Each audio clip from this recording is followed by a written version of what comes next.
Joining me now on the line is the South African National Taxi Council's Thabiso Molelekwa to tell me more about it. So, Thabiso, it seemed we were on the verge of a national shutdown on the part of your members, but that has been averted, is my understanding. What has transpired from the meetings that you've been holding today? Well, good afternoon and good afternoon to your viewers, Tula Sizwe. Indeed, it's true. The meeting only ended about 30 minutes ago. It was a meeting between the president of Santaco and his executive, as well as the chairman of all the 9 provinces in the country. And this meeting started late last night into the early hours of the morning, and it continued again today. But at the heart of it was the despondency felt by our structures countrywide that indeed the harassment of operators were not making it easy on them. Indeed, the confusion in the communication of government around what the regulation and compliance of regulation means is another burden, and therefore they were making the operation of taxis in the country as an essential service a very frustrating process to embark on.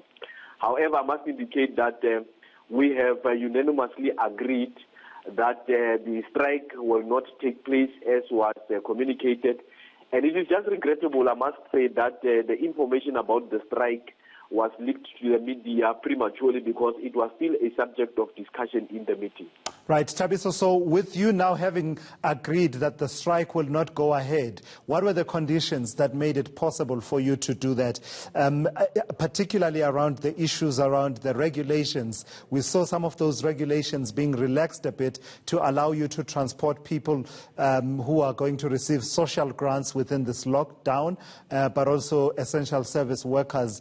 But the issues around the number of passengers that you can carry in a minibus taxi, for example, have those been resolved to your satisfaction?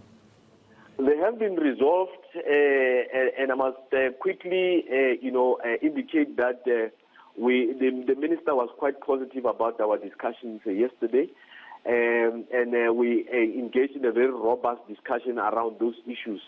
So the new loading capacity that we believe is practical for us, the minister did give us options, but what we were not willing to accept was the one of full capacity loading, despite the fact that there was going to be a condition of sanitizers and masks. It is our argument that in whatever we want to do, we do not want to compromise the policies around social distancing as a mitigating factor. So this is why we felt that the 70% loading capacity was a more practical solution going forward.